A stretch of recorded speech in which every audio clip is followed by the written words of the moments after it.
Kinailangan ni Tyrone na kilala niya si Agent Fernandez o Zandro. Pinigilan naman siya ni Zandro sa pag-alis at binanggit ang pangalang ginamit niya kay Jasmine na Arthur Pelaez at ang totoo niyang pangalan na Tyrone Rivera. At sinira di umano nitong si Tyrone ang buhay niya. At nagsimula naman silang magsuntukan na dalawa. Samantala ay magkakasama naman sina Patrick, Iris at Lily. Napansin naman ni Patrick na hindi na daw nagpapakita sa kanila si Lavender, lalo na nung burol ni Lance. Baka daw busy ito, sabi naman ni Iris. Kinumusta naman ni Lily kay Iris ang investigasyon ng nangyari kay Lance. Huwag daw ito mag-alala dahil ang Daddy Vito na daw niya ang bahala roon, sabi naman ni Iris kay Lily. Sabi naman itong si Patrick ay dapat silang mag-ingat, lalo na wala na si Stephanie.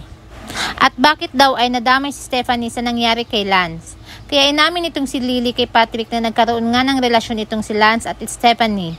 Deserve daw ni Stephanie ang nangyari sa kanya dahil nakikikabit siya, sabi naman ni Iris. Bigla naman dumating itong si Camila at sinabi na may lagnat ito. Kaya dali-dali itong inakyat ni Lily sa kwarto.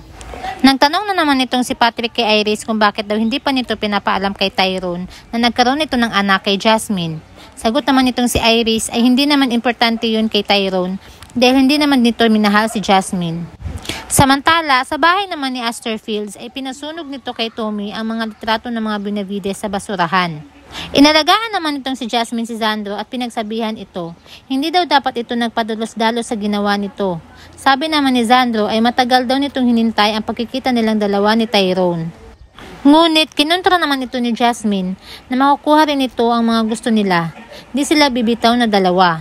Samantala ay marami din naging pasa si Tyrone sa pag-aaway nilang dalawa ni Zandro, kaya inalagaan din ito ni Iris.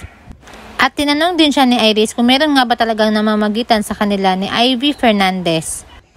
Itinanggi naman ito ni Tyrone at ikunento ang mga nangyari sa kanila o ang napag-usapan nila ni Ivy sa restaurant.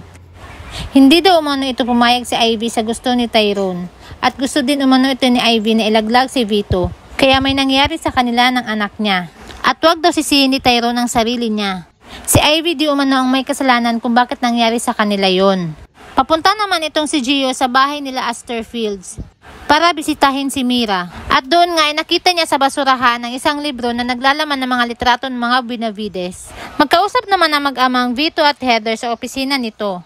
At sinabi ni Heather sa daddy niya na dapat hindi na nito tinanggap si Tyrone. Ngunit bigla naman dumating itong si Iris at sinabihan si Heather na parte si Tyrone ng pamilya nila. Sa ayaw at sa gusto naman ni Heather ay mananatili si Tyrone sa kanila.